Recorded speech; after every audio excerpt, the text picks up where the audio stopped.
together in fellowship and in celebration. And we are so deeply grateful for every prayer that was lifted up, every helping hand that contributed, and every act of kindness shown throughout this event. Whether big or small, Yang or Noi, each effort played an important part in making our 35-year anniversary a blessed and memorial celebration. A very special thanks to our special guest, Dr. Him Pan. Oh. I'm going to give this to you again. Oh, all right. You're on fire again. Wow.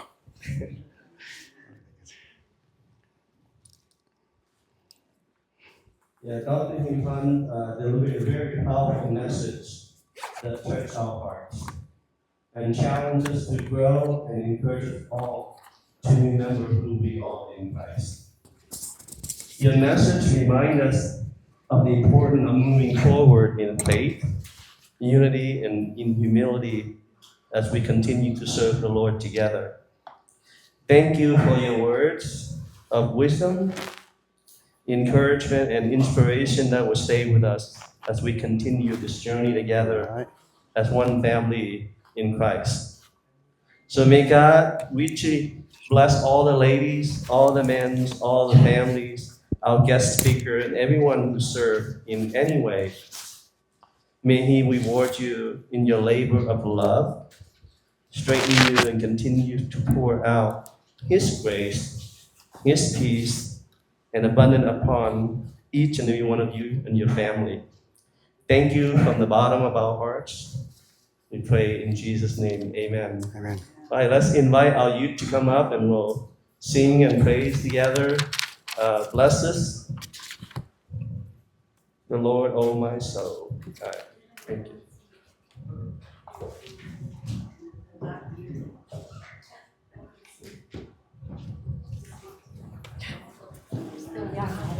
Yes. You may lead.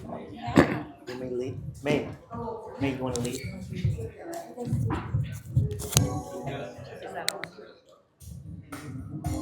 บุตรคนร้องเป็นซอยกันโอเคร้องซอยกัน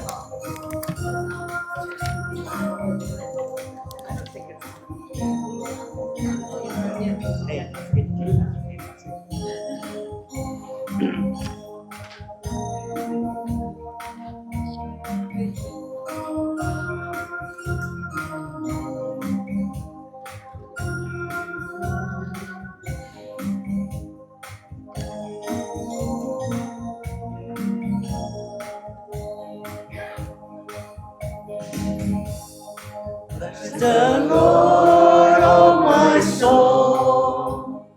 oh my soul, worship His holy name. Sing like never before, oh my soul, worship Your holy name. Sun comes up, it's a new day dawning. It's time to sing your song again. Whatever may ask and whatever lies before me, let me be singing when the evening comes. Bless the Lord, oh my soul, oh my soul, worship His holy name. Sing like never before, oh my soul, worship Your holy name. You're rich in love and You're slow to anger. Your name is great and Your heart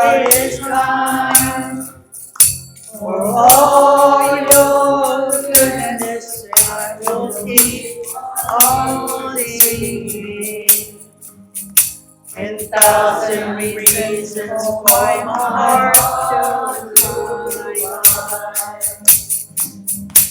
bless the Lord, oh my soul, oh my soul, worship your holy name. Sing like never before, oh my soul, I worship your holy name. And on that day, when my strength is failing, the end draws near and my time has come. Still my soul will sing your praise unending, 10,000 years and forevermore. Bless the Lord, oh my soul, oh my soul, worship His holy name. Sing like never before, oh my soul, I worship your holy name. Bless the Lord, oh my soul, oh my soul,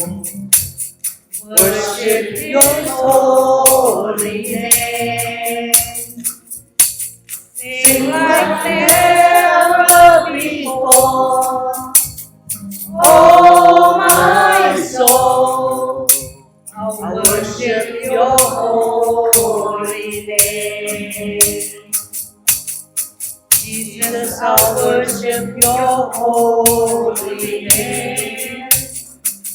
Lord, I worship your holy name.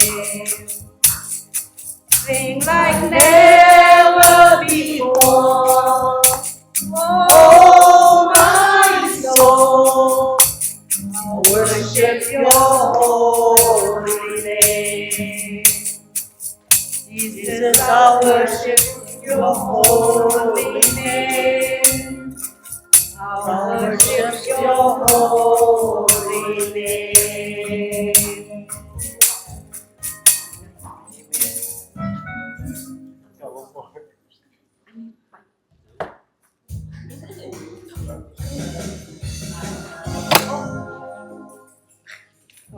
Yeah. That one's too heavy for me. Yeah. Oh, wait. It's okay. Did you change? Yeah, he changed. Yeah. Oh. What happened? Hold on. He's gonna go back to the song. What happened?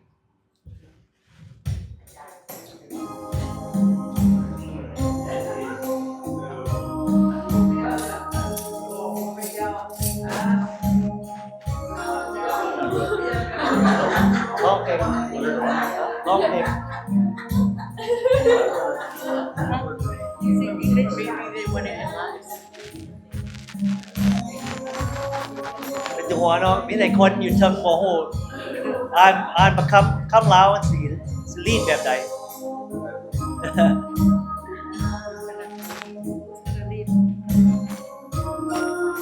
Pastor Tom's gonna lead. Hold on.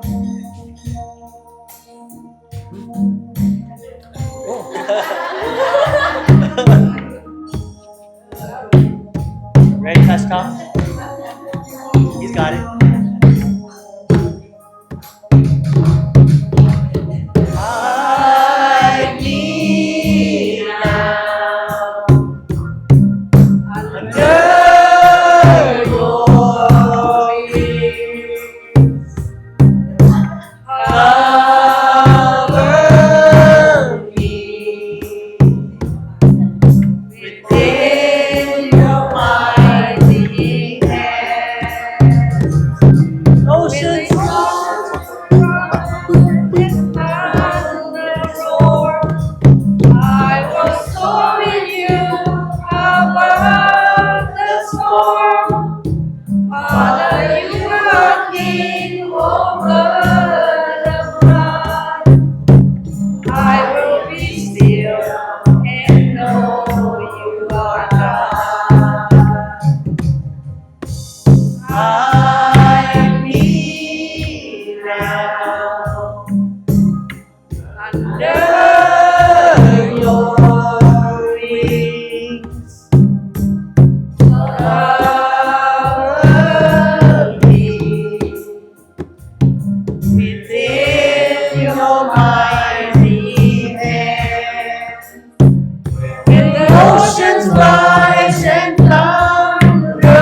are God.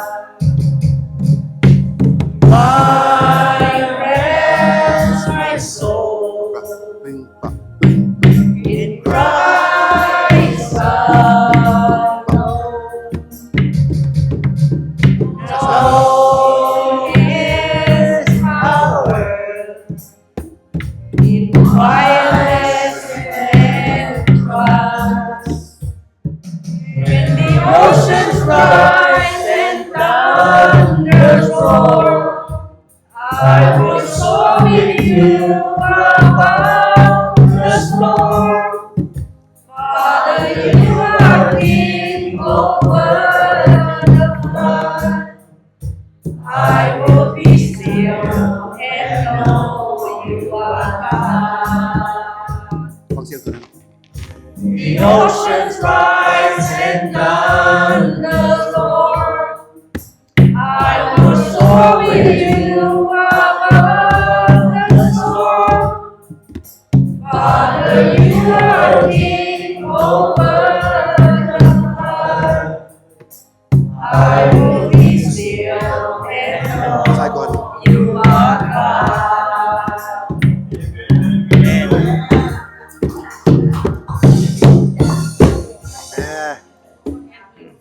good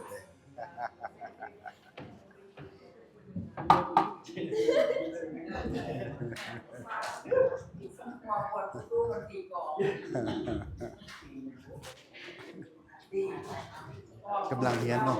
เ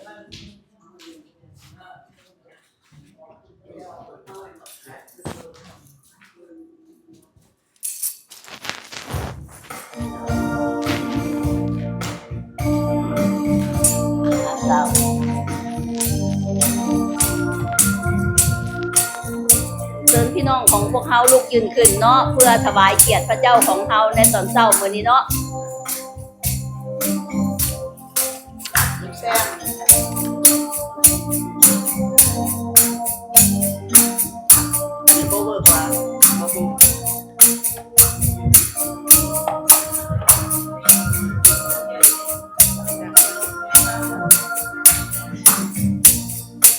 จงสรรเสริญพระเจ้าเถิดเป็นเสียงฮ้องถวายจงเข้าไปใน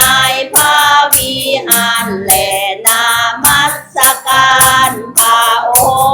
งค์พระองค์ทรงสร้างทุกสิ่งขึ้นด้วยสีพระหัตถ์พระนามพระองค์ยิ่งใหญ่สมควรสรรเสริญให้ทุกสิ่งที่อยู่ใต้ฟ้าจงสรรเสริญพระนามพระองค์ยกย่อความยิ่งใหญ่ของพระองค์ร่วมกันร้องเพลงและเต้นรำถวายสรรเสริญพระนามยิ่งใหญ่ทุกสิ่งที่หายใจจงสรรเสริญพระเจ้าให้ทุกสิ่งที่อยู่ใต้ฟ้าจงสรรเสริญพระนามพระองค์ยกย่อความยิ่งใหญ่ของพระ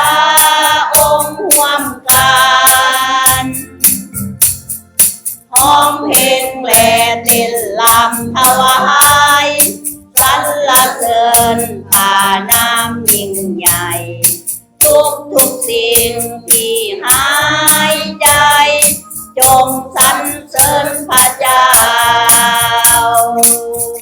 พระเจ้าประเสริฐและดีต่อเฮาทุกเวลาพระคุณพระองค์นั้นล้ำเลิศเสมอมาทุกสิ่งในเฮาจะอยู่เพื่อขอบพระคุณหมดทางชีวิตจะอยู่เพื่อสรร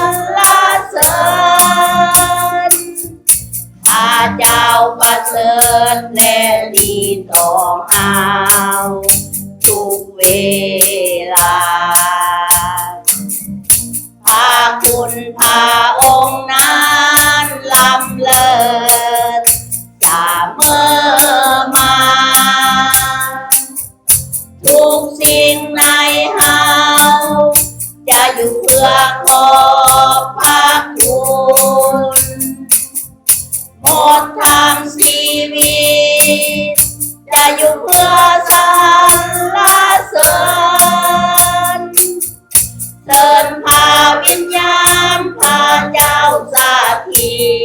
ตในพวกเฮาใกล้ชิดสนิทพระองค์ทุกเวลาสัมผัสในหักยิ่งใหญ่ความสุขเต็มล้นภายในให้ดวงใจได้สรรเสริญ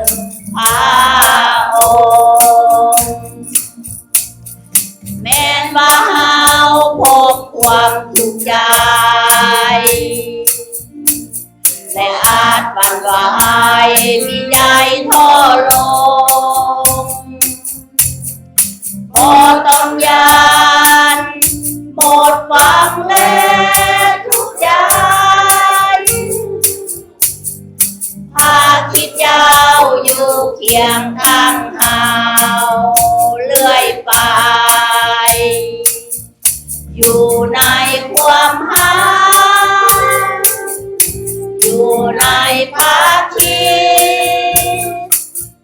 เฮามีชีวิตอยู่เพื่อพระคิดเพื่อเสริมสร้างกันก่อกันในหาในความอดทนร่วมกันเฮาจะเกิดผลถ้าเฮาเริ่มต้นที่พระเยซูแม้นว่าเฮามีความแตกต่างแต่มีบางอย่างที่เฮามั่นใจพอพระเจ้าให้เฮาอยู่ร่วมกันเพื่อเสริมและสร้างกันในพระองค์อยู่ในความหาอยู่ในพระคิดเฮามีชีวิตอยู่เพื่อพระคิดเพื่อเสริมสร้างกันก่อกันในหาในความอดทนร่วมกันเฮาจะเกิดผลถ้าเฮาเริ่มต้นที่พระเยซู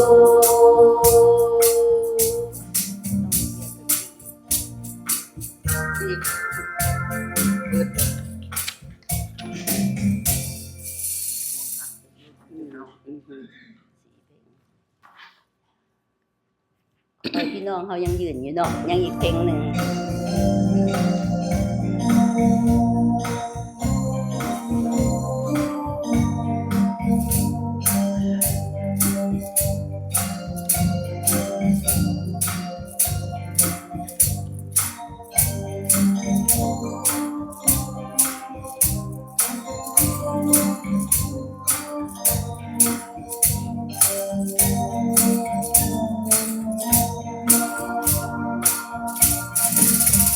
ความหักเต็มล้นในใจเฮาสันติสุขเปลี่ยนล้นจากข้างในทั้งหลายเป็นความชื่นชมยินดีเพราะเฮามีพระเจ้าผู้แสนดีทรงปกป้องคุ้มครองในทุกที่ขอให้เท้าของเฮานั้นก้าวพาดไปใจเฮาก็รู้ดีพระองค์นั้นทรงห่วงใยทุกก้าวที่เฮาก้าวไปจะบ่ล้มลงเพราะพระเจ้าผู้แสนดี นำเฮาเดินในทุกที่ก็ให้เท้าของเฮานั้นก้าวพาดไปให้ดาวที่อยู่เทิงฟ้าไกลช่วยกระซิบเตือนใจทุกนาทีให้เฮาฮู้วันนี้ยังมีพระองค์คอยห่วงใยให้คลื่นลมในทะเลพัดพาคืนความหวังใหญ่ให้เฮาฮู้พระองค์ห่วงใยเฮาเหลือเกินพระองค์ทรงรู้ดีว่าสิ่งใดเฮาควรจะมีพระเจ้าผู้แสนดีจะประทานให้เฮาพระเจ้าผู้แสนดี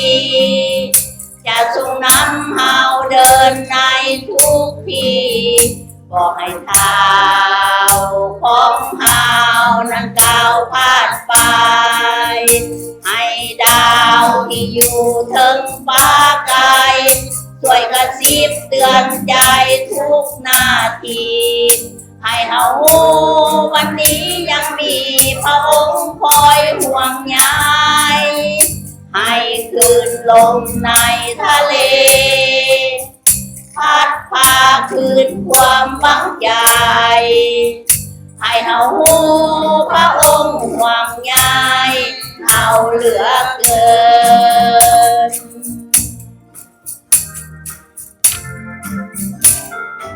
ขอเชิญพี่น้องของเฮานั่งเนาะ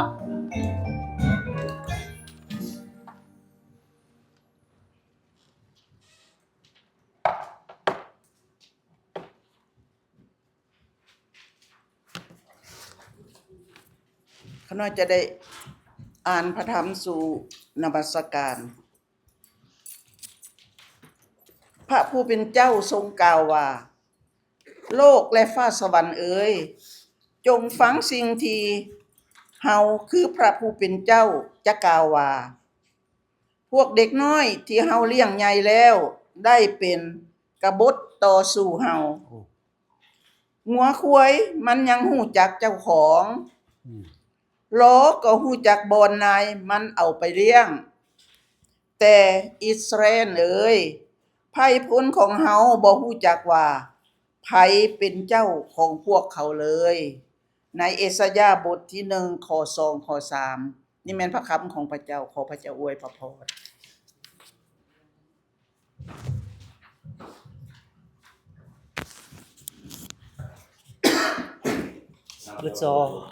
Let's all bow our heads and pray. One day, time.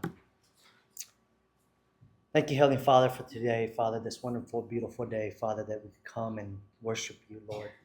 Open up our hearts, Father, to receive your message. Whatever it is, Father, that's burdening our heart, Father, may we leave at the doorstep when we bring it to you, Lord, that we could worship you freely, Father. Father, we pray for our senior pastor. Continue to heal him. Continue to lead him and guide him, Father, to be an example for each and every one of us, Father. Pray for our associate pastor as well, Pastor Tom and his family. Continue to bless them. Our elders, our leaders, our guest speaker, Father, our pastor, Father, continue to may your Holy Spirit be with him and guide him today to speak your message, Father, to your people that needs it so much, Father. Help us to understand that we need your scripture more than our physical food each and every day, Father, to be hungry for your word each and every day, Lord, to continue to guide us and lead us, Father. We know that this time it's a season, Father, that you are continuing to build up our young men's group, young generation. Father, no matter wherever they are, Father, may your Spirit be with them and guide them, Father. May you bring them back to us, Father.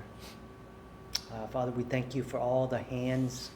that are helping for 35th year anniversary. Father, we thank you for each and every one of them. Continue to bless all the ladies, all the men, whatever they do, Father, they're a part of your body, Lord. We thank you for them and help them to nudge them to serve and to to walk into the deep water, Father, whatever you have in store for them. Father, to not be afraid. That's our first instinct, is to be afraid, Father, but you are guiding us and leading us and holding our hand, Father. We thank you for that. We thank you for all that you do. Continue to guide us to continue to serve you more, Father. We thank you in the name of Jesus. Amen. Amen. Hello, สบายดี ขอบคุณพระเจ้าเมื่อวานนี้ Praise the Lord. Yesterday we had a good 35 year anniversary celebration. ขอบใจบัดทุกคนมาซอย you know, helping hand. Everybody's body in Christ, right? We help each other yesterday. And I เมื่อวานนี้อันกา every time I always it's always us to learn about our history. You know what I mean? เฮามาแต่ไสแม่นบ่เฮาบ่ลืม right? And I'm always God always has a hand and nudging me because he doesn't want me to forget about their history because we learn about the history, how they began, right? The founders, Dr. Terry, his wife, Karen, I never knew บ่ฮู้เพิ่น tied together แบบใดแม่นบ่ขน้อยพ่อขน้อยกับแม่ขน้อยพาขน้อยไปChurch Noah Avenue Baptist Church, but I didn't know how they were tied to Perry Baptist Church at all. But until I came yesterday, I knew exactly they are all in communication with each other some way, somehow, right? But just like you know how Dr. Terry was up here, ตอนเพิ่นเริ่มโบสถ์เพิ่น begin น้ำสมาชิกคนลาว right? เพิ่นก็ย่านคือกันเพิ่นก็ worry how am I going to pay for the light, electricity, how am I going to finance the church, do all this. They were scared too, right? They're all scared, but you know what they did though? They took the step of faith. Yes. They had to take the step of faith. เพิ่นย่างออกแบบพระเจ้าบอกเขาออกมาน้ำทะเล right น้ำทะเลเลิกๆเพิ่นว่าออกมา at first บางคนแห่งย่านบางคนลอยน้ำบ่เป็นแม่นบ่ออกมาแล้วเขาก็ย่าน I'm scared. Everybody's scared. That's human nature, right? If Dr. Terry didn't step out into the deep ocean first, or Karen Gessler, or any of the people sponsor that helped us out, that sponsored all the people that Ajahn Tom, Karen, can you sponsor someone else? If they say no, then what would happen? None of us will be here. Right? True? None of us will be here. So because เพราะว่าเพิ่น take the step of faith เพิ่นออกเพราะว่าเพิ่นเชื่อพระเจ้าเพิ่นฮู้ยินเสียงพระเจ้า And that's why we're here. So we need to do the same thing. Like I said, don't forget our past, what they done, what they did for us. Now it's our turn to go do something. Whether it is serving the church in Laos or in other countries, whatever it is, God is leading you. We must do the next thing. It's our time. How about you, Sisu? Amen. God bless you. Praise the Lord. Today เฮาคนไหนสิมาประกาศเรื่อง church ของเฮาหลายสิ่งหลายอย่างเฮาอย่า grow, right? We want to grow spiritually each and every day. Pastor we have song practice every Wednesday, every Saturday 6 โมง 8 โมงแรง every Wednesday, Saturday. และadult Sunday school เฮา I did the wrong thing. I put on my readers. I couldn't read it. Sunday Bible study adults 9 โมง 45 10 โมง 45 และนมัสการเฮา 11 โมง 12 โมง 45 พี่น้องมี relative หมู่คู่ invite them, okay? And then of course every Sunday we share a meal together after service every Sunday. So praise the Lord for that. And then church picnic July 11 shelter number 8 10 โมง 4 โมง และพี่น้องเฮา our brothers and sisters in Christ at New Life going to come join with us. So you guys have friends and family, please invite them. July 11 ลาปีนี้ LCC มันไปอันนั้นอยากไป LCC I know LCC July so it's LCC I know it's expensive right because it's far away in Florida ได้ซื้อปียนต์ได้ซื้อได้จ่ายค่าโฮเทลจ่ายค่าfees ของ LCC but I tell you what when you're done with LCC man it's worth it you will be on fire for God I tell you what it's all worth it I recommend everybody go okay so if you guys want to go to that you're not too late there's a form back there July 21st to the 24th okay and then this year Christian Fellowship Camp today this year is September 5th to the 6th and that one too is a good one so you guys want to go let Pastor Tom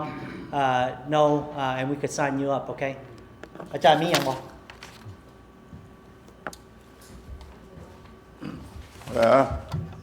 ขอบพระเจ้าเนาะงานเฉลิมฉลองผ่านพ้นไปด้วยดีแล้วก็ขอบใจพี่น้องทุกคนโดยเฉพาะสตินักกว่าบุรุษก็นักอยู่แต่หากสตินักก็ต้องเฮ็ดกินเฮ็ดหยังสารพัดสิ่งอย่างอาหารการกินกันเหลือเพื่อขอบพระเจ้าแล้วพี่น้องทุกคนเอาใจใส่แล้วขอบคุณพระเจ้าเนาะเรื่องเฮ็ดเวียกเกี่ยวกับห้องน้ำ2อันต้องตอกนั่นอากาเทกบวกหลายแนวแล้วก็พอดีแล้วกับวัดพระหัตถ์กับทุกเสาก็เริ่มก็โลกอันนั้นข้าพเจ้าหันใจต้องหันใจนะท่านบ่ท่านอยู่แล้วขอบคุณพระเจ้าซักมันเอาใจใส่เต็มที่ทั้งเต็มงานบ่ได้อยู่ได้เศร้าแล้วขอบคุณพระเจ้าทุกอย่างผ่านพ้นไปแล้วขอบใจอาจารย์ทุกพันเด็กพระเทศได้แบ่งปันเป็นถอยคำที่เฮียหูหลายแนวเนาะเพราะเขาเป็นforeigner เขามายังบ้านเมืองที่เชื่อพระเจ้าแล้วพวกเขาก็เลยเป็นลูกของพระเจ้าทั้งลูกทั้งหลานและผู้จักพระเจ้าก็นอนพระคุณของพระเจ้าแล้วพวกเขาแล้วพระเจ้าก็ตื่นเต้นแล้วก็ว่าเริ่มเบิ่งหัวสมองเบิ่งแล้ว30 กว่านาทีเขาก็ยกกันโอ้ยามันละแต่ทั้งกระทอแล้วมันนั้นบอกมันเขาอยากบอกทุกสิ่งทุกอย่างว่าข้าพเจ้าบ่เป็นหยังแต่ด้วยพระเจ้าทรงนำพระเจ้าเฮ็ดให้เราเป็นได้เฮ็ดทุกอย่างนี่ได้อันนี้คือจุดประสงค์ของข้าพเจ้าเนาะเฮาถึงเฮาบ่เป็นแต่เฮาจะต้องได้คอมมิตเมนต์เฮาเองแล้วพระเจ้าเฮ็ดภาคส่วนของพระองค์ทั้งนั้นเฮาบ่แม่นที่อาศัยแต่พระเจ้าแล้วเฮาเองจะต้องได้บุกเบิกอย่างเอาใจใส่ก่อนพระเจ้าจะได้อันนั้นเวียกที่เฮ็ดเวียกน่าจะได้รับผลประโยชน์ดังนั้นขอบใจพี่น้องทุกคนอีกประกาศอีกคือเดือนสมาคมลาวแล้วผู้ใดเป็นสมาชิกยังบ่ทันจ่ายเงินจ่ายมาโลดเพราะพี่น้องมาเพตายไปแล้ว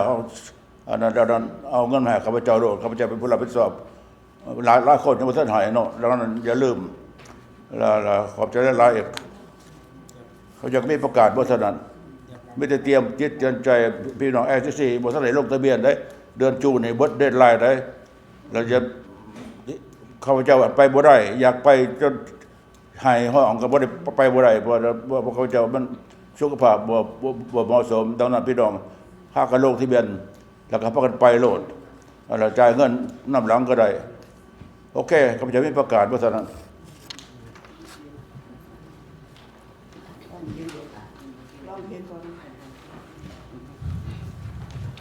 ขอซ้อนพี่น้องลูกยืนขึ้นอีกเทื่อนึงเนาะถวายพระเกียรติพระเจ้าของพวกเราฮะข้ามีพระผู้ซอยพระผู้ซอยซึ่งกำลังทรงอ่อนวอนบ่ได้ซ้อมกันเบลลูกพระเยซูบ่ซ้อม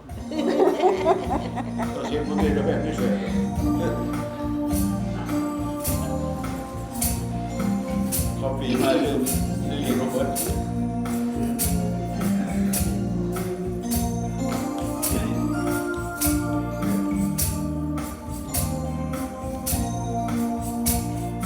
มี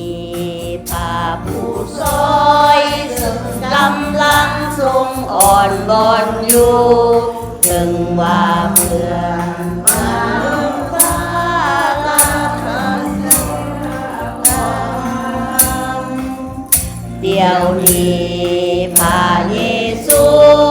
ทรงสาธิตนำเพื่อรักษาไว้พระองค์ทรงซอยขาหน่อยสามารถซอยทางดว วย เพื่อทานข้าน้อยอ่อนวอนเพื่อทานข้าน้อยอ่อนวอนเพื่อทานข้าน้อยอ่อนวอนอ่อนวอนอยู่เพื่อทานด้วย มีพระบิดาผู้ทรงกรุณาให้ความหวังทั้งชีวิตเป็นนิจทรงประทานด้วยสัตย์ซื่อบอกเมืองทรงเอิญข้าไปเฝ้าที่พระบาทของพระองค์พาหอนอกหอนใจ อยากนำพาท่านไปด้วย เพื่อทานข้าน้อยอ่อนวอนเพื่อทานข้าน้อยอ่อนวอนเพื่อทานข้าน้อยอ่อนวอนอ่อนวอนอยู่เพื่อทานด้วย มีความสุขแท้สงบแน่และแสนชื่นบานใจความสุขที่สาวโลกธรรมดาบ่ได้หูและผู้ที่ประทานให้ก็คือพระองค์เจ้าเองสู่จงเสือฟังพระองค์ทรงประทานให้ท่านด้วย เพื่อทานข้าน้อยอ่อนวอนเพื่อทานข้าน้อยอ่อนวอนเพื่อทานข้าน้อยอ่อนวอนอ่อนวอนอยู่เพื่อทานด้วย ขอเชิญพ่อแม่พี่น้องเฮานั่งเนาะ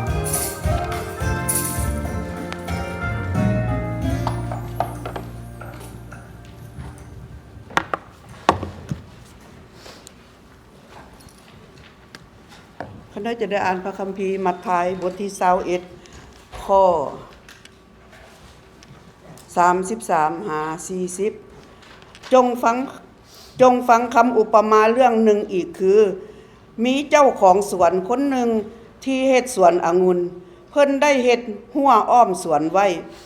เจาะอ่างเพื่อใส่เป็นบอนเหยียบเอาน้ำองุ่นและได้สร้างหอคอยไว้เพื่อเฝ้ายาม หลังจากนั้นเพิ่นได้ให้พวกสาวสวนเศร้าแล้วเพิ่นย้ายออกไปบอนอื่น เมื่อใกล้จะถึงฤดูเก็บเกี่ยว เพิ่นก็ใส่บรรดาผู้รับใช้ของตนไปหาพวกคนเศร้าสวนเพื่อรับผลละปลูกของเพิ่นแต่พวกคนเศร้าสวนได้จับบรรดาผู้รับใช้ของเพิ่นพวกเขาเคียนตีคนหนึ่งฆ่าคนหนึ่งและเอาหินขวางใส่คนที่สามดังนั้นเพิ่นจึงส่งผู้รับใช้คนอื่นไปหาพวกเขาอีกหลายกว่าครั้งทำอิฐแต่พวกคนเศร้าสวนก่อเหตุต่อคนเหล่านั้นอย่างเดียวกันในที่สุดเพิ่นจึงส่งลูกชายของตนไปหาพวกเขาเพิ่นกล่าวว่าพวกเขาจะให้ความเคารพนับถือลูกชายของเขาแต่เมื่อคนเศร้าสวนเห็นผู้เป็นลูกชายพวกเขาจึงเว้ากับกันว่าคนนี้คือผู้สืบทอดมรดกให้พวกเขาฆ่ามันแล้วยึดเอามรดกของมันดังนั้นพวกเขาจึงจับลูกชายของเจ้าออกจากสวนโยนลาวทิ่มออกไปนอกสวนองุ่นแล้วฆ่าลาวเหตุฉะนั้นเมื่อเจ้าของสวนองุ่นมาเพิ่นจึงเฮ็ดอย่างใดกับพวกคนเศร้าสวนอาเมน Spidey. Stay on Matthew 21:33 to 40,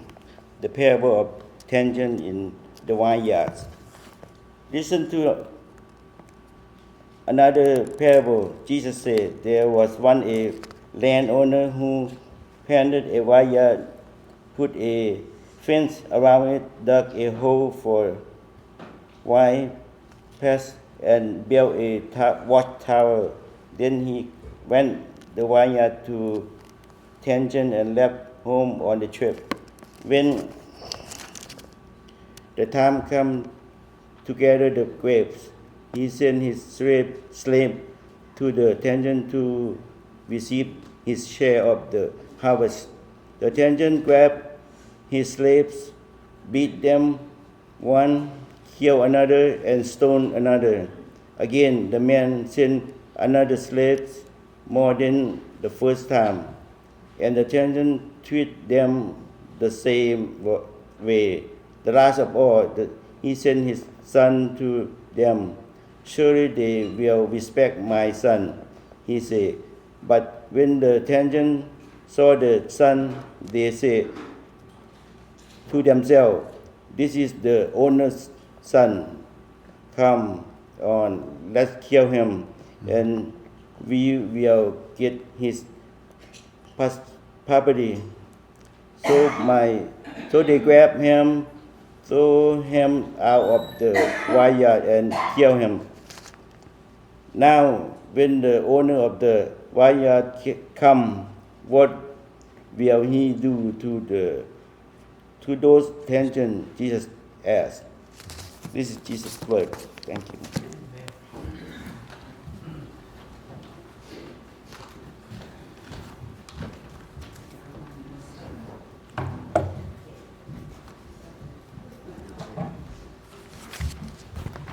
ขอบพระคุณพระเจ้าอยู่ข้างนอกก็เวลคัมดร.ฮูพันธ์ก็ตึงขอนำเสนอไปแล้วเมื่อคืนเนี่ยก็เพิ่นก็เป็นศิษยานุศิษย์senior pastor ของ First Lutheran Baptist Church อยู่ Dallas Texas ใกล้กันกับโบสถ์อาจารย์ศิษย์ครับดังนั้นวันนี้เฮาก็ได้ฟังบทเทศน์สำคัญพวกเขาบ่ฮู้จักเจ้าของถ้าเขารู้จักพระเยซูเขาจะบ่ฆ่าพระองค์ดังนั้นเฮาจะเรียนว่าแม่นหยังกันเพิ่นเด็ดมันเว้าสู่พระกันเนาะแล้วครับอาจารย์ Thank you sir But first อาจารย์ I want to thank you ขอบใจอาจารย์ที่เชิญให้ข้าพเจ้ามาและขอบใจพี่น้องขอบใจอาจารย์ทอมอาจารย์แซมแล้วก็ซิดไปรับสนามบินแล้วก็พาไปกินข้าวกินน้ำความจริงแล้วพี่น้องให้ข้าพเจ้าอยู่น้อยโพดเว้ยอยากอยู่ดนกว่านี้แต่พี่น้องให้ไล่เมื่อละยันพี่น้องจมคิดว่าสุดนี้สุดท้ายแล้วพี่น้องจะให้มาพอประเทศก็บ่ได้เรื่องซ่อนก็บ่เข้าใจคิดว่าพี่น้องสิบ่เสิร์ชมาอีกแล้วบัดนี้เนาะแต่ยังได้ก็ดีมื้อนี้สุดท้ายอาหารคาบสุดท้ายที่พวกเราจะกินนำกันพระคัมภีร์ก็คล้ายกับอาหารที่อาจารย์ปรุงแต่งมาสุนัตติผู้จะแต่ง but before I come to the sermon อาจารย์ what time we have now Well almost 12 o'clock so with time we need to quit เช้าจักโมงแล้วจักโมงอาจารย์นู่นบ่12:40 that long oh my อาจารย์ will be happy บ่ต้องเบิ่งโมง alright wow but เมื่อกี้พี่น้องได้ฟังป้าน้อยเพิ่นได้อ่านพระคัมภีร์แล้ว so you have heard that she just read the whole parable What do you think about parable? Who is talking about in parable? พี่น้องได้ฟังเรื่องของเมื่อกี้แล้วนะพี่น้องคิดว่าคำอุปมาเมื่อกี้นะเพิ่นเมาเรื่องของผู้ใด You don't have to answer. Alright, just think. But I want to let you know Jesus is talking about himself. And also talking about his servant who sent out.แล้วก็เพิ่นเว้าเรื่องพระองค์เองแล้วก็เว้าเรื่องของสาวกที่ส่งออกไปนั่นเป็นเรื่อง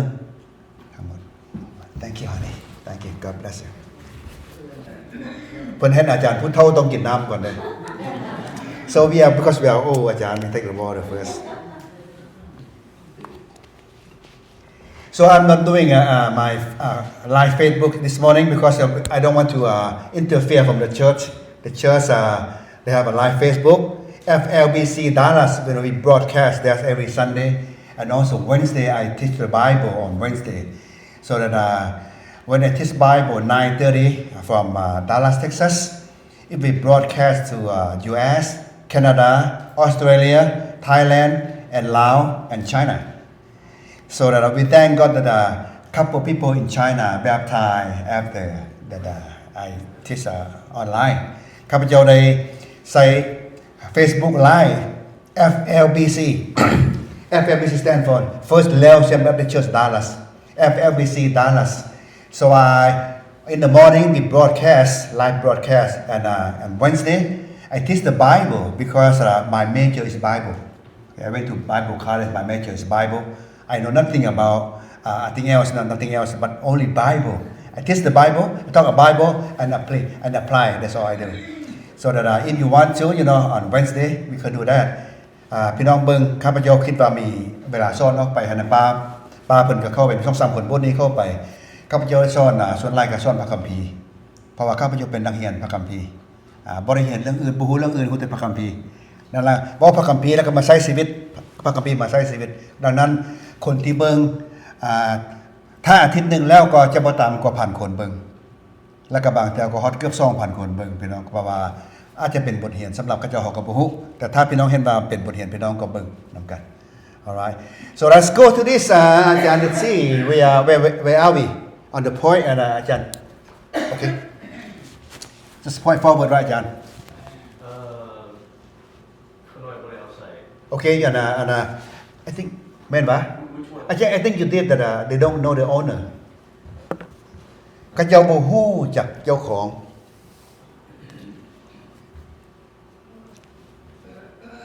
Oh. Well, I can talk, but I want you to see, so that way you can read. This one? They don't know the owner. Different one. This one? Yes, sir. No, the Christian, you put the wrong one. Sorry.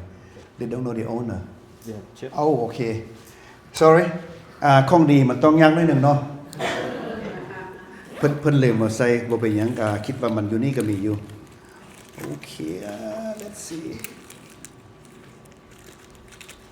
โอ้พอดีอยู่ในนี้มีพวกอาจารย์บอกเพิ่นขอแชร์อยู่ในนี้ก็มีได้เลยถ้าเฮาบ่ฮู้จักเจ้าของเขาสิเป็นจังได๋แต่ว่าเดี๋ยวนี้พี่น้องฮู้จักพระเยซู you know Jesus okay a lot of people don't know Jesus okay that let's see, they don't know. Yes.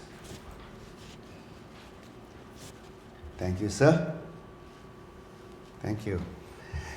So, ชื่อเรื่องมื้อนี้มีชื่อว่า They do not know the owner. บ่มีไผฮู้จักเจ้าของ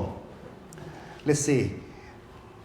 When you work เวลาพี่น้อง work นะพี่น้องเฮ็ดการนะพี่น้องฮู้จักเจ้าของบริษัทบ่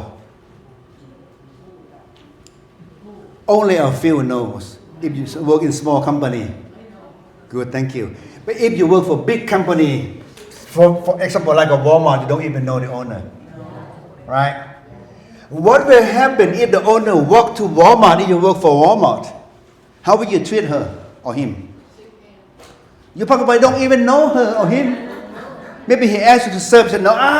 you don't want to serve. ฉะนั้นพี่น้องที่รักแพงเฮาบ่ฮู้จักเจ้าของโรงงานเวลาเฮาเฮ็ดเวียกโดยเฉพาะโรงงานนอนโรงงานใหญ่ๆตัวอย่างคือ Walmart นะสมมุติว่าพี่น้องเห็นเวียกให้ Walmart แล้วเจ้าของ Walmart ย่างเข้ามาพี่น้องอาจจะบ่ถามบ่เว้านำเพิ่นซ้ำเพราะเฮาบ่ฮู้จักเจ้าของดังนั้นเมื่อเวลาเพิ่นมาถามเฮาอาจจะบ่ม่วนเฮาก็บ่ยักเพราะเฮาบ่ฮู้จักเพิ่นเป็นเจ้าของเลย Well see อันน่ะพระคัมภีร์เมื่อกี้ป้าทิพย์พระดานเป็นเฮาจะบานอีกตัวนึงเนาะเอาข้ามพระคัมภีร์ไปเลยบ่ปานนั้นแล้วเจ้าเรื่องเป็นดังนี้โอเคThis is the summarize the whole thing for the Bible ข้าพเจ้าสรุปให้เบิดทุกอย่างเกี่ยวกับพระคัมภีร์ข้อนี้เจ้าของหมายความว่าแม่นพระเจ้าเองผู้เป็นเจ้าของสวนแม่นพระเจ้าเองสวนแม่นโลกนี้ Okay พี่น้อง you know the best thing to do just take your camera shot you can that way you can interpret the Bible ฉะนั้นเจ้าของสวนแม่นพระเจ้าสวนแม่นโลกนี้ผู้เฝ้าสวนแม่นคนในศาสนาแม่นคนพวกเขาแม่นคนในโลกนี้ Okay และค่อยใส่แม่นผู้ประกาศพระธรรมที่ส่งออกไปที่เขาฆ่าที่เขาตีที่เขาจับและลูกสายพระเยซูแม่นตัวเพิ่นเองเป็นว่าสุดท้ายก็ส่งลูกสายไปแม่นบ่เมื่อเวลาลูกสายไปเขาอย่างไรเขาก็จับเขาก็ฆ่าเขาก็ตีเพิ่นกำลังเว้าถึงเพิ่นเองพระเยซูฉะนั้นเมื่อเวลาพระเจ้ากลับมานะเจ้าของส่วนกลับมาจะมีการพิพากษาในวันสุดท้ายอันนั้นมันสรุปเรื่องทั้งหมดข้อพระคัมภีร์ที่อ่านเมื่อกี้พี่น้องจดได้บ่ถ้าบ่ได้มีภาษาอังกฤษโอเค The landlord is God himself the vineyard is Israelite God chosen people the tenant consult Israel religious leader who were entrusted with spiritual leaders ฉะนั้น seven ผู้รับใช้หมายความว่าเป็น prophet ที่ sent out by God many of them get reject and kill พี่น้องเห็นเป็น missionary ออกไปเนี่ยที่เขาเจ้าฆ่าเขาเจ้าจับเขาใส่คุกเพิ่นบอกถึงผู้นั้นและอันนั้นบ่นี้สั้นพระเยซูเว้าถึงเพิ่นเองเพิ่นเป็นพระบุตรของพระเจ้าสุดท้ายส่งลูกไปโอเคแล้วก็ honor return หมายความว่า second coming let me repeat again when honor return he's talking about second coming มาพระเยซูกลับคืนมาครั้งที่2 first time Christ coming to the earth here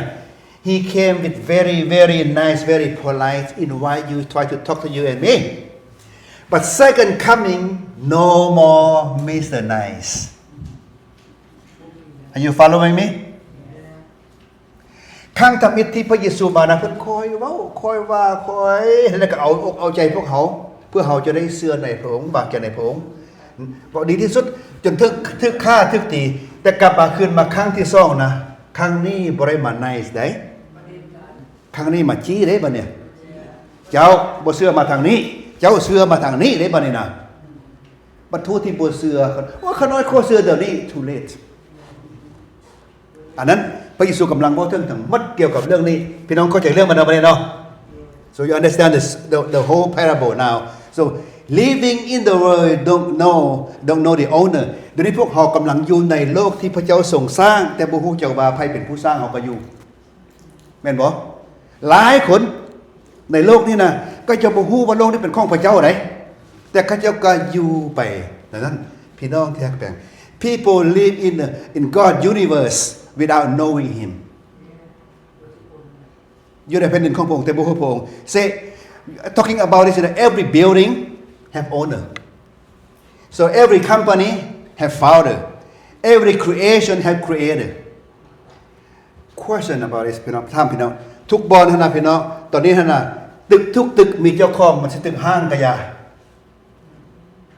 ตึกห้างแล้วพี่น้องโอ้ก็สิไปอยู่กันตึกห้างมันมีเจ้าของได้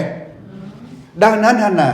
company จะน้อยจะใหญ่ก็อย่ามันมี founder เป็นผู้ก่อสร้างขึ้นมาโบสถ์นี้มี founder นำกันบ่แม่นบ่เห็นนำกันฉะนั้นทุกสิ่งที่ทึกสร้างขึ้นมาหั่นน่ะมันมีผู้สร้างจะเป็นถึงดินก็อย่ากองดินก็อย่าถึงดินน้ำก็อย่ามีผู้สร้างแต่คนส่วนหลายบ่ฮู้จักผู้ใดเป็นผู้สร้างอันนั้นเป็นสิ่งที่พวกเขากำลังเย้ากัน The owner company arrive example okay owner company arrive in his own company เมื่อเจ้าของมาถึงบริษัทของเราเอง he dress regular dress he don't have dress nice don't have fancy car not the Rolls Royce come to the company so when he come to the gate security don't even know him do you think security will allow him to get in no because he didn't claim to be owner he just come regular people ฉะนั้นเมื่อเวลาเจ้าสมมุติว่าสิพี่น้องเจ้าของบริษัทน่ะลุงทรงเสื้อธรรมดามาบ่ขี่รถแฟนซีบ่มีตำรวจยามบ่มีคนแห่มานะกำลังสิเข้าประตูบ่อนยามพวกยามก็บ่ให้เข้าซ้ํเพราะเขาบ่ฮู้ว่าเพิ่นเป็นเจ้าของดังนั้นน่ะ so he drive old car not luxury car no security escort no guard and the guard refused for him to enter so all above of this is the picture of Christ came to the earth ทุกอย่างเนี่ยมันหมายความว่าเป็นรูปภาพเนี่ยพระเยซูมาในโลกนี้นะก็จะบ่ฮู้เพราะเพิ่นบ่ได้มาประกาศว่าค่อยเป็นผู้นั้นผู้นี้เด้เขาก็เลยว่าบ่ยอมรับเพิ่นพี่น้องจักแต่ซั่น they don't know the owner so when God came brothers sisters When God came in humility, people reject him. So when God speak quietly, people ignore. Brothers and sisters, for you and me, we don't want to ignore his word because we know him, right? Next step, we know him, we claim we know him, but the next question is how much we know him. Knowing God, more we know him, more we fear of him, more we respect of him. พี่น้องที่รักแพงเดี๋ยวนี้พวกเขาว่าเฮาฮู้จักพระเจ้าแต่คำถามต่อไปว่าเฮาฮู้พระเจ้าหลายปานใดเพราะการที่ฮู้จักพระเจ้าหลายนะเฮาแฮงจำเก่งพระเจ้าหลายซำนั้นแหละแล้วนั้นการฮู้หลายนั้นเป็นสิ่งที่ดีพี่น้อง When God calls people say we don't know you according to the book Acts chapter 9 verse 5 when Apostle Paul was Saul he first met Jesus fell out by the horse so that Jesus know Paul by name he said Paul why you persecuting me Jesus know by name Paul but Paul who are you exactly what happened today Jesus know your name know my name but a lot of people sometimes we don't know his name ท่านพี่น้องที่อยากแผ่งกำลังจะบอกพี่น้องว่าพระองค์ทรงรู้หมดทุกคนในโลกแม้แต่อาจารย์โปโลกำลังมาคมเหงนี่นะอาจารย์โปโลสมัยนั้นบ่เป็นคนบ่เป็นคริสเตียนเลยแต่พระเยซูเฮาล่ะด้วยสื่อพระโซโลเจ้าไปยังคมเหงเฮา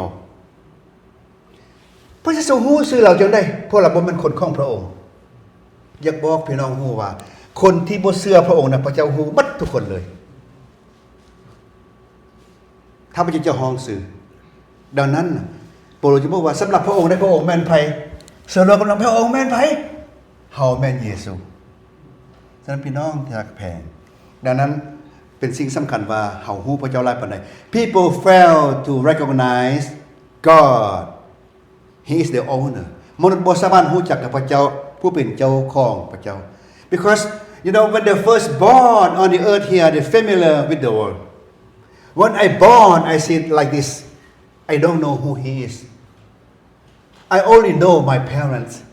That's all. ฉะนั้นเมื่อเวลาเกิดขึ้นมาเห็นแบบนี้แล้วค่อยรู้ได้ไงว่าพระเจ้าเป็นเจ้าของ Do you remember the war between Thailand and Cambodia? On the news a lot. The Cambodian moved to Thailand for maybe several decades. The parents know the land belongs to Thailand.If the grandchildren born, hey, they see something like this. It's my land. Actually, the land belongs to Thailand. Allow refugee to stay.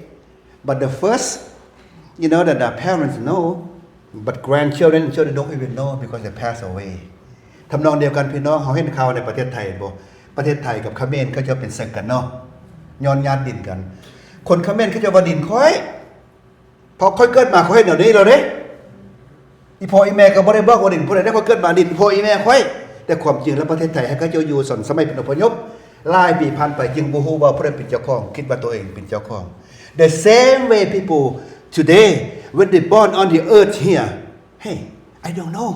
who built this land who built this earth here when I born I see this that's what they don't know the owner โอเคทำนองเดียวกันพี่น้อง Price and self-sufficient เพราะว่า number 2 นะ because the reason they don't know God เขาเจ้ามีความภูมิใจเก่งแล้วพี่น้องถ้าบ่มีค่อยก็บ่รอดในโรงงานอันนี้ว่าซั่นนี่พี่น้องเคยเว้าบ่ค่อยเป็นคนสำคัญของโรงงานเด้ถ้าโรงงานบ่มีค่อยบ่รอดดอกกลับมาว่าโบสถ์เฮาโบสถ์นี่คือกันถ้าบ่มีค่อยก็บ่รอดนี่ล่ะอย่าสุคิดได้พี่น้อง This is the church of God Without you, church still go on. ทำนองเดียวกันพี่น้อง In this world without us, the world still go on. โลกนี้นะพี่น้องถ้าบ่มีเฮาโลกก็ยังมีต่อไปโบสถ์นี้ถ้าบ่มีเฮาเพิ่นก็ดำเนินต่อไปได้เพื่อพระเจ้าจะส่งผู้อื่นมา ดังนั้นโซถ้าบ่มีค่อยบ่รอดดอกเด้อบ่ให้ว่าถ้ามีค่อยแล้วค่อยก็จะซอยเฮ็ดเวียกค่อยนั้นเป็นการถูกต้องพี่น้อง God humble approach เสด็จมาด้วยความถ่อมตัว God often come quietly but not force people to believe in him. You know, sometimes we don't like people quiet, humble. Talking about tithing, it barely Christian can do it. But when you go to a restaurant, they charge you, you know, the tip in the bill. You don't arguing with them. พี่น้องเอ้ยบางเที่ยพวกเขานี่ก็เป็นอย่างนี้ได้พี่น้อง เมื่อเวลาพระเจ้าคอยเว้าคอยว่าพวกเขาก็บ่เฮ็ดตามพระองค์บัดไปกินข้าวหน้าพี่น้องถวายบท10รถหาก็บ่เฮ็ดบัดไปกินข้าวพี่น้องถ้าเกิน7คนเขาชาร์จ 25% tax เฮาบ่ได้เที่ยงเขาเพิ่นให้เขาบัดพระเจ้าหาเราบ่ให้แม่นบ่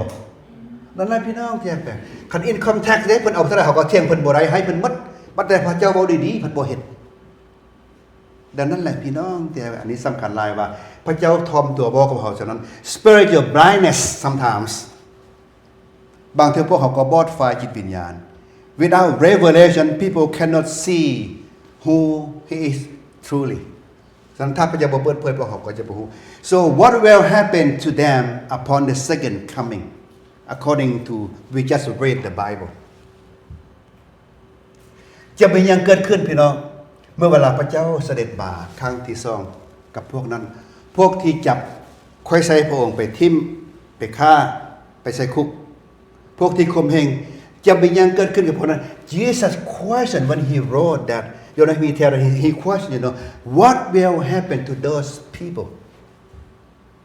who reject who persecute church what will happen you know those people sometimes it's your brother your sister your parent so how do you feel on second coming God will set aside between you and your family your loved one because you believe in me you will come to my kingdom because your brothers your sisters your family don't believe in me go the other side and your family will cry help me how do you feel at that times brothers sister second coming is very sad day because not of your whole family will go together พี่น้องที่รักแพงเพิ่นบอกว่า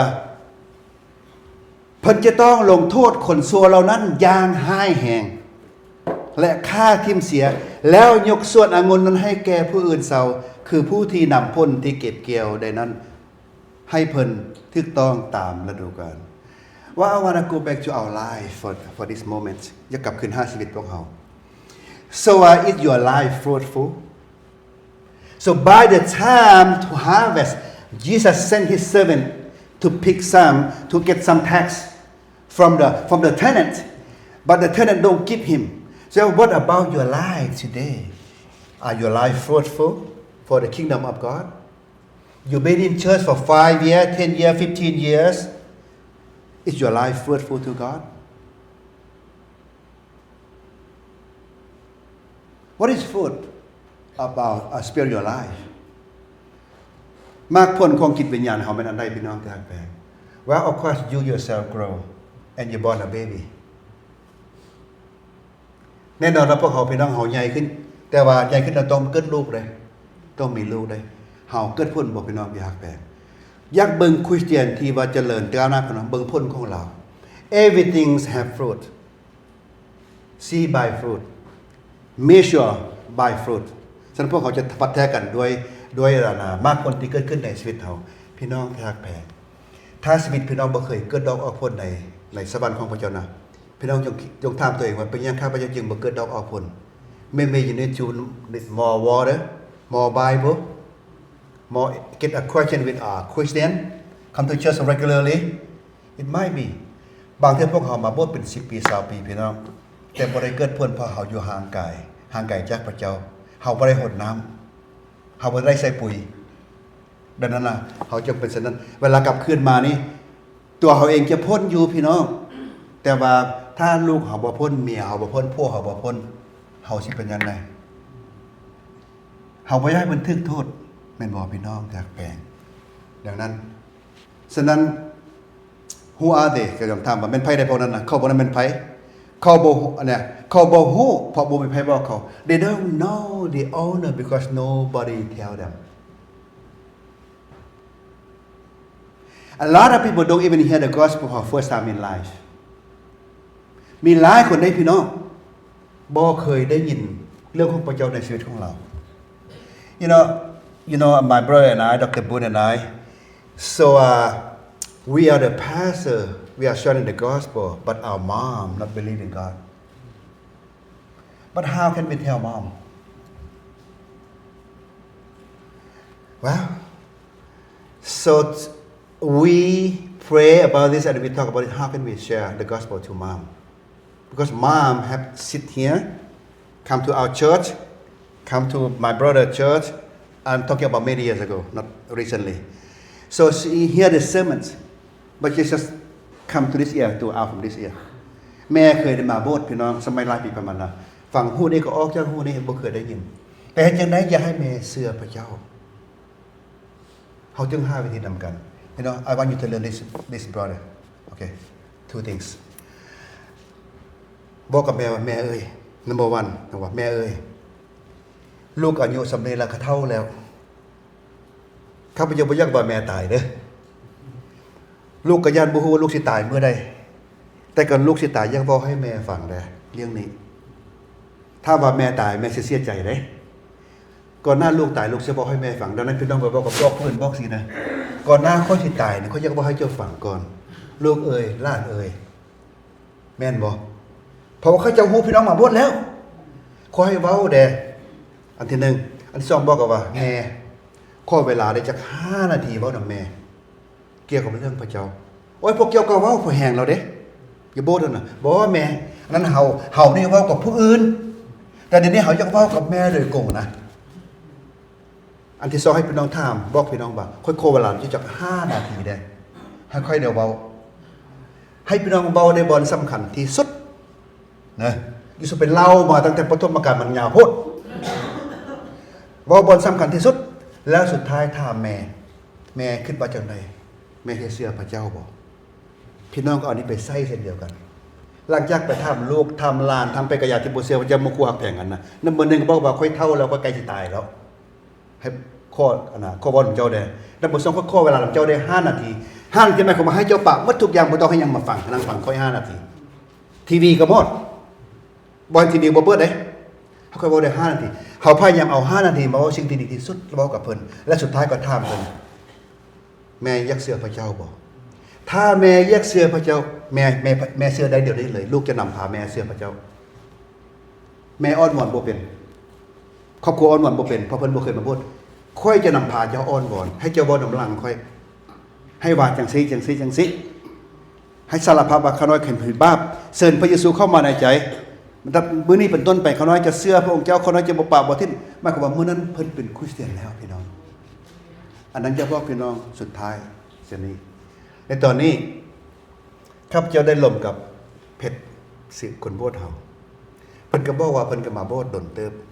แต่รู้สึกว่าจิตใจบ่ทันใกล้ชิดกับพระเจ้าพอตอนเช้าวันนี้ข้าพเจ้าร่วมกับเพิ่นว่าเพชร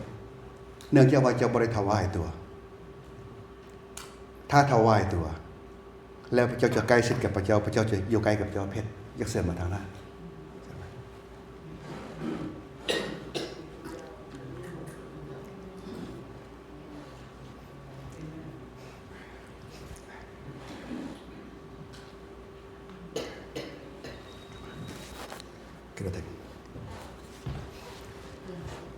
เพิ่นฮักพระเจ้าฮักเมียอยากให้เมียสบายใจถ้าเมียสบายใจเพิ่นก็สบายใจเมื่อนี้เพชรจึงตัดสินใจว่าจะถวายตัวแก่พระเจ้าที่อยู่ใกล้ชิดกับพระเจ้าดังนั้นเมื่อนี้เพชรจะตัดสินใจถูกต้องแล้ว พระเจ้าหักเจ้าเมียเจ้าก็หักเจ้าเจ้าก็หักเมียการถวายตัวแก่พระเจ้าเป็นของพระเจ้าแล้วจะอยู่ใกล้กับพระเจ้าพระเจ้าจะใส่เจ้าเชิญพี่น้องหัวใจมาครับเจ้าข้าแต่พระเจ้าพระบิดาของข้าน้อยตอนเช้าวันนี้ท่านเพชรได้ตัดสินใจถวายตัวแก่พระองค์เจ้าข้าน้อยผู้เป็นข้าทาสของพระองค์เจ้าได้กอดบาเราไว้ในความฮักจากพระองค์เจ้าขอพระองค์เจ้าทรงเจิมเราทรงอยู่กับเราอวยพรให้เพชรเป็นภาชนะอันบริสุทธิ์แก่พระองค์เจ้าในการถวายตัวครั้งนี้ขอพระองค์เจ้าทรงรับเราไว้ในแผ่นดินสวรรค์ของพระองค์เจ้าขอพระองค์เจ้าทรงรับเราไว้ในบัญชีของพระองค์เจ้าว่าเราได้ถวายตัวแก่พระองค์เจ้าแล้วนับแต่วันนี้เป็นต้นไปขอพระองค์เจ้าทรงปกป้องคุ้มครองโดยเฉพาะปกป้องจิตใจของเราให้มีจิตใจซื่อสัตย์อันบริสุทธิ์ต่อโลกต่อเมียต่อพระเจ้าขอพระองค์เจ้าทรงอวยพรให้เรามีกำลังวังชาถ้าเรามีพญาติบ้านเหยาเช่นนั้นก็ขอพระองค์เจ้าทรงช่วยเรากำจัดสิ่งเหล่านั้นเถิดพระองค์เจ้าข้าน้อยจึงขอฝากเพชรไว้กับพระองค์เจ้าในพระนามของพระสุกิเจ้าอาเมน God bless you brother you want to say something ก็ดีใจที่ว่า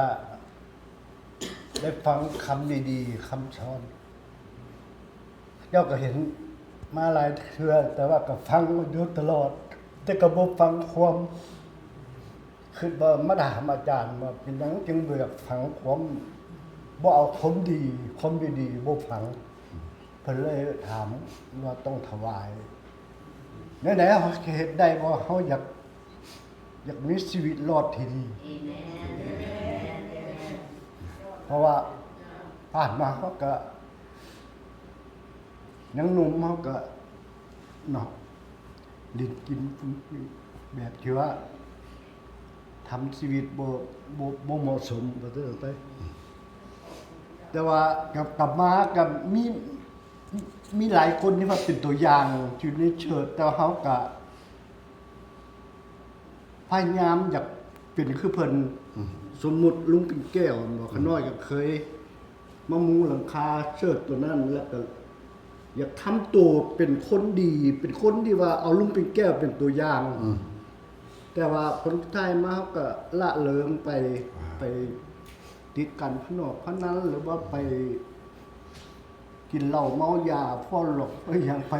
ว่าเขายังคิดไปแนวนั้นอยู่นะนี่ฮะก็เข้าแก่มาละแล้วก็อายุก็แก่มาละเฮาก็อยากเปลี่ยนนะ เอเมน พยายาม เห็นแล้ว เปลี่ยน เพชรอนาแต่ละครั้งแต่ละถิ่นครับพี่น้องพอดีถูกไปหาเจ้าเพชรเฉลิมไปโบสถ์เด้อจะโอเคอยู่บ่ โอเค โอเคพี่น้องได้ยินบ่มันเตือน5เพิ่นมันห้อง5เพิ่นเด้อโอเคขอบใจหลายเพชรขอบใจไว้พรเจ้า alright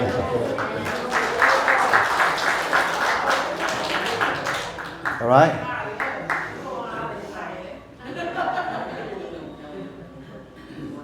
โอเคอาจจะมีผู้อื่นอีกที่เป็นคือเพิ่นแต่ว่าไผจะไปบอกเขาเจ้าถ้าวันพวกทานไปไผจะบอก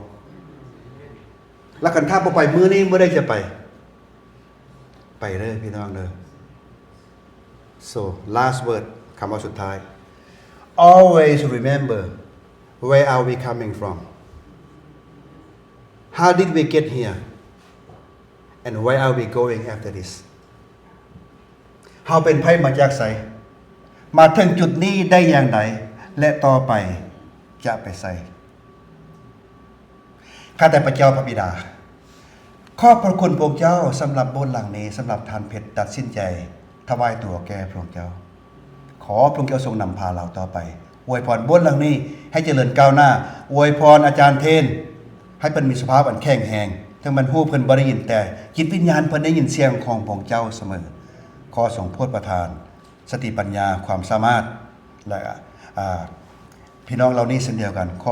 แต่ละคนนั้นได้ซื่อสัตย์มั่นคงต่อพระองค์เจ้าตลอดไปในพระนามของพระสุคริตเจ้าเอเมน thank you God bless you ที่อาจารย์ทอม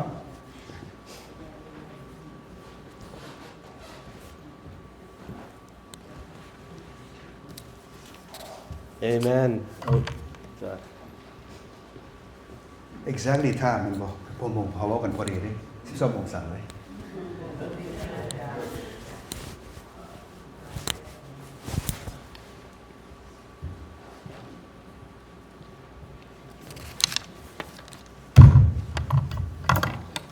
You know, I want to say thank you personally to Dr. Humpan for your presence, for delivering the gospel message to all of us. You know, how many years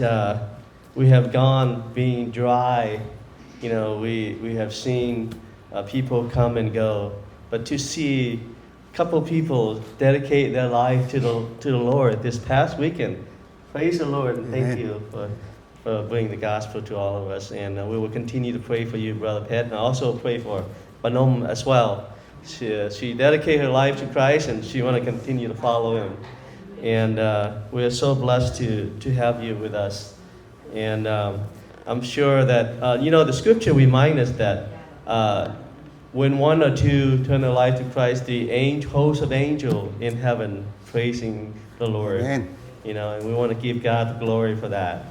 And we want to thank Dr. Humpan for everything that you've done. We continue to look forward to your coming again. Oh, really? Yes. You know, yesterday we had an opportunity before we went to eat breakfast together, and he was showing me how he was shut in from the door. When he tried to open, he couldn't open it. He was wondering who shut him in there. You know, every time that we have guests, you know, they work with the church as well. We had to do some cleanup. We have to do a lot of things to do just to prepare for a special guest like this. And I'm sure we want to thank each and every single one of you for go above and beyond of your calling and the sacrificial that you gave just to that, so that we can serve the Lord together. Thank you. Okay. Right. So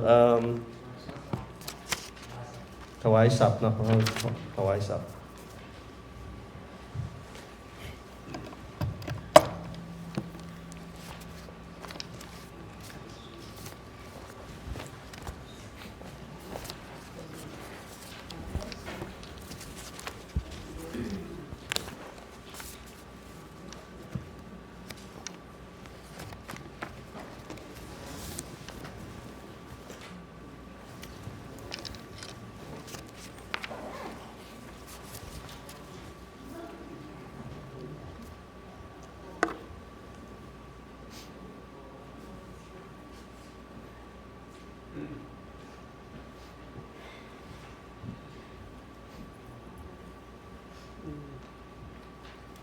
ขน้อย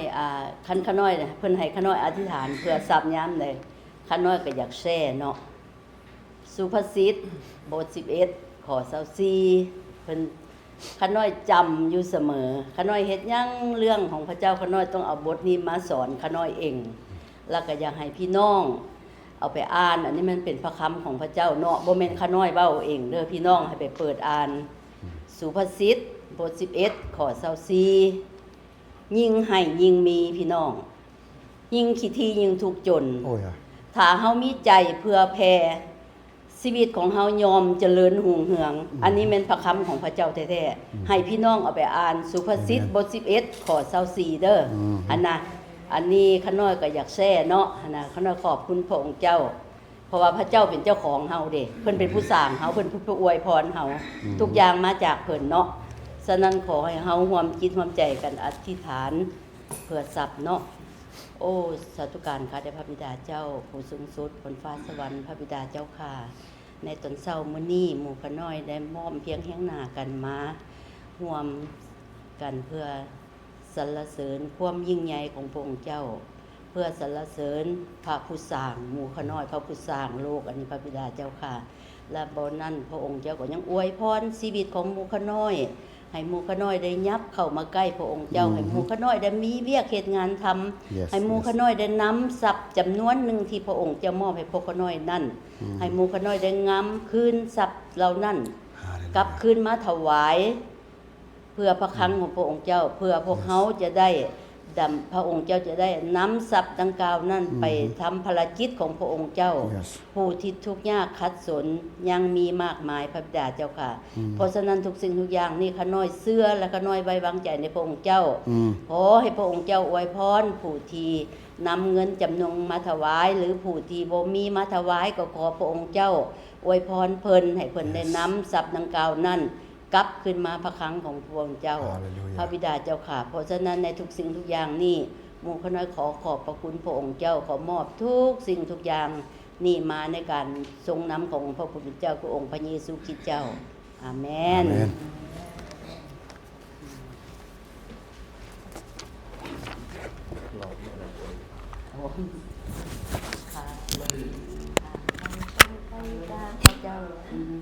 ข้าหลงทางไปห่างไกลจากพระเจ้า เดี๋ยวนี้ขอกลับมา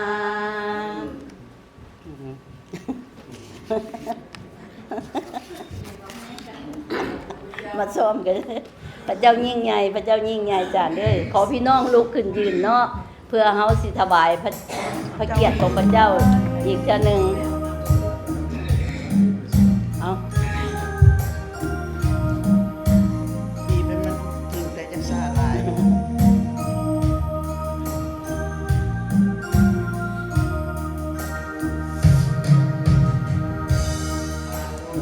งทางไปห่างไกลจากพระเจ้า เดี๋ยวนี้ขอกลับมาติดตามความใจหยาบซาโดนนานเดี๋ยวนี้ขอกลับมากลับมาบ้านกลับมาบ้านบ่หลงทางอีกเลยเขาทรงหับผู้หลงเสียไปอาอีกกลับมาบ้านถ้าเคยเฮ็ดบาปเป็นเวลาหลายปีเดี๋ยวนี้ถ้ากลับมายอมสารภาพหับผิดบาปโดยดีเดี๋ยวนี้ถ้ากลับมากลับมาบ้านกลับมาบ้านบ่หลงทางอีกเลยพระองค์ทรงหักผู้หลงเสียไปข้าหิบกลับมาบ้านจะหลงเฮ็ดบาปอย่างเดิมนั้นได้เลยข้ากลับมาวันนี้ข้าหาคำสอนและยอมรับเชื่อถือจึงกลับมาวันนี้กลับมาบ้านกลับมาบ้านบ่หลงทางอีกเลยพระองค์ทรงหับผู้หลงเสียไปข้าหยิบกลับมาบ้านพระเยซูทรงตายที่ไม้กางแขนข้าจึงกลับวันนี้หับชีวิตใหม่จับลูกโลกหมดมองข้าจึงกลับวันนี้กลับมาบ้านกลับมาบ้านบ่หลงทางอีกเลยพระองค์ทรงหับผู้หลงเสียไปข้าหยิบกลับมาบ้านขอพี่น้องยังยืนอยู่เนาะไปละ ซีด ไปเถอะ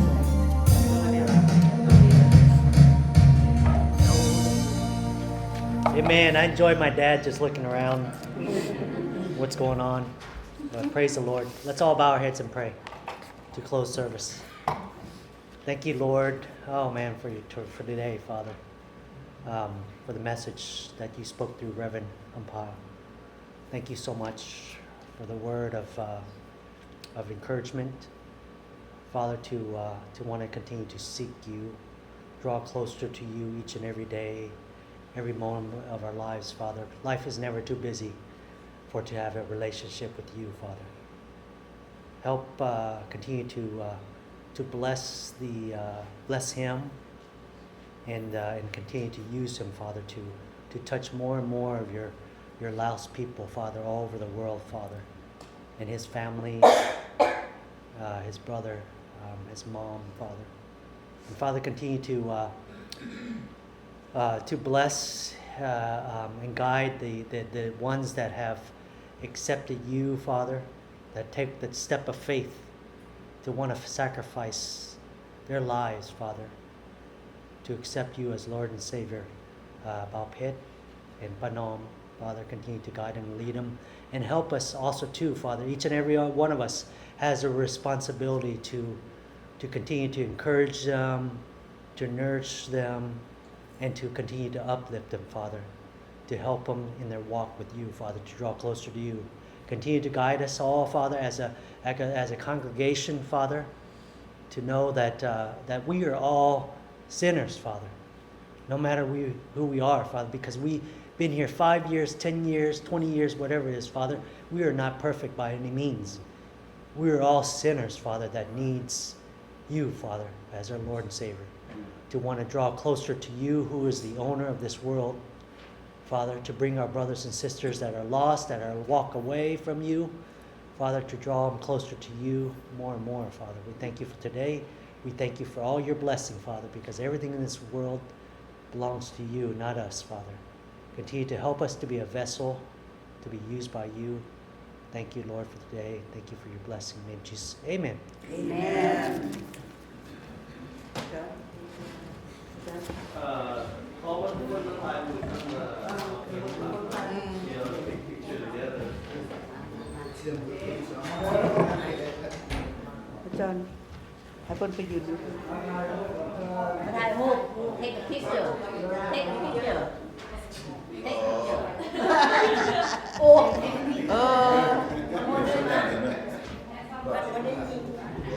ต้องเสียไป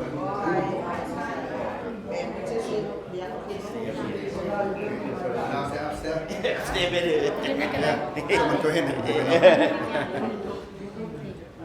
อาจารย์เมื่อจะมองมัน อาจารย์มนอยู่ตรงกลาง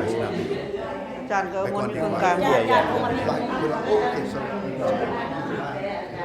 อาจารย์ท่อมเลขเข้าเครื่องกลางน้ำ อาจารย์เงียบเลยดูเทิงนะ เต้นอยู่รวมมันเนี่ยเตี้ย ได้ไหม ผู้งามเยอะนะแล้วผู้งามกว่าเวลา มานี่ป้า คุณยองนั่นเธอเห็นเพิ่นเอาลง พวกก็สิมอดมานี่สอนมาพี่ หมดเลยปึ๊บหน้ากันถินเจ้าผู้เตี้ย เจ้าจะคือบ่ไปหาเจ้าผู้เตี้ยนะ ได้แล้วป่ะ โอ้ย78ผู้นึงบอกลุงน้องเทิงหัวเข่าคนนี้มันขึ้นยากลุงยากสามารถ ป้ามาผิด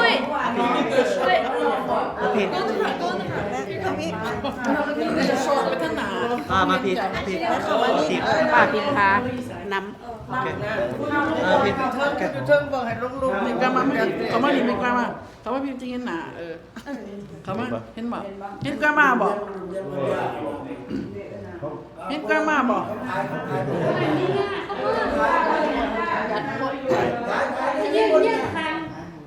รอดมา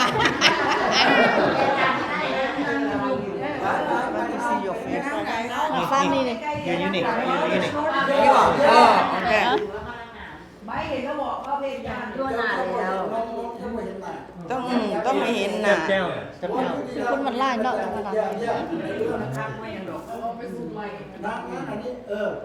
บ่เอง วันนี้ห้าเจ้าบนดิ่ง Okay 1 2 3 ยังอีก Okay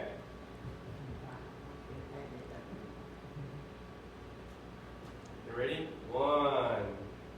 2 3 smile Amen เห็นโดนเลยเจม มีการพูดเด้อ Okay. 1, 2, 3. Let me get the other one.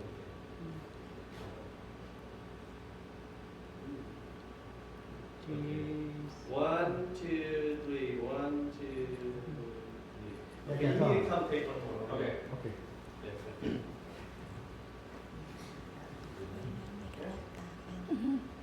เบิ่งหัวกัน Same second? Okay, 1, 2, 3.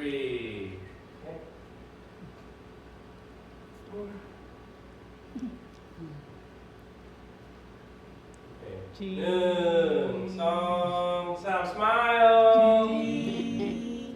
Amen. Okay. ปาดโอเคสั่นปาดล้านล้านเลยทายปาดชี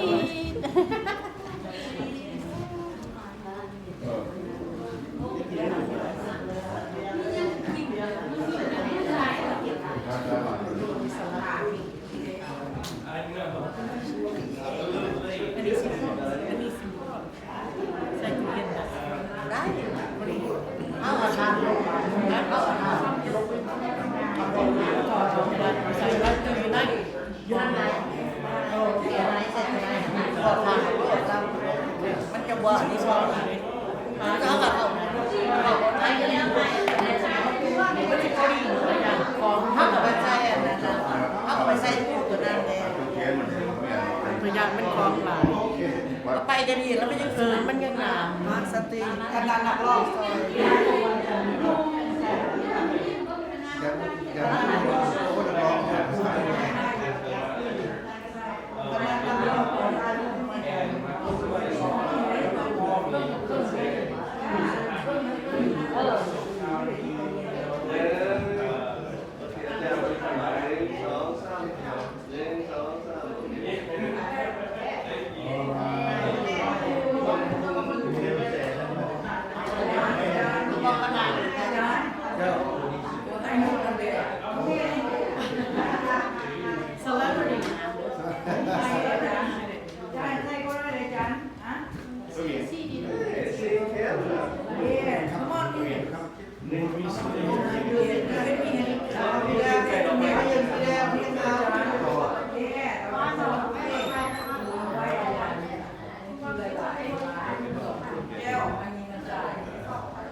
try to put it in French to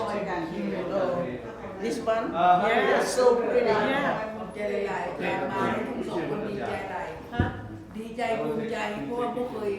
ประวัติจักนั่นน่ะผู้ใดมากับผู้ใดจักมีได้บ่จังเพิ่นเอาได้เอาเพิ่นลงให้เนาะ มาเรื่องอะไรพอรู้ไหมว่า มันดีใจ ให้ก็ต้องจัดการ เรา ก็ต้องจัดการ คือพาอย่างว่าเรียนงานถ่ายรูปกับอาจารย์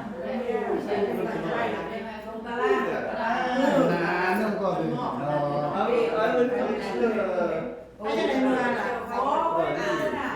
ยังเข้าไปร้าน เอาตัวนี้วะ ไทยเลยออกไปก่อนไทยเดี๋ยวจะได้คู่เราลงมา นี่ดีขึ้นมาแล้ว ยิ้มเด้อยิ้มโบเนี่ยงานเขาโบเฮ็ดใกล้โบได้วันเดียวเก่าโบได้เฮ็ดใหญ่ใหญ่บนเสื้อโยนโยนหน่อย ไม่มีใคร Good job. God bless you. ขอบใจ teacher get ประโยชน์ God will bless you. Yeah, เดี๋ยวเฮ็ดงาน It was good too. ไปกินสับเอานี่จะสั่งเนี่ยจะว่าจะเฮ็ดขนมสับโอ้จะหักไปอันนี้ you make that yourself too? Oh, I didn't know that. I hope I speak to the heart You heard from somebody. Really? No, The two people that are further back in Christ, that's amazing. You know, we haven't baptized anybody for a while. A couple of years now. Yeah, so yeah. Tell your wife to say hello. Thank you. Can you grab that Bible to me?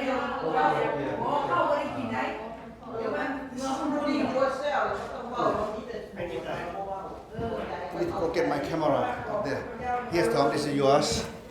And a microphone. I will go get my camera up there.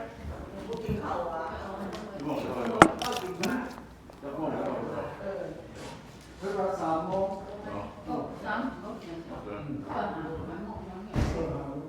Dia ti mai ora ci io ai dan dan. ย่านนั้นทราบเลย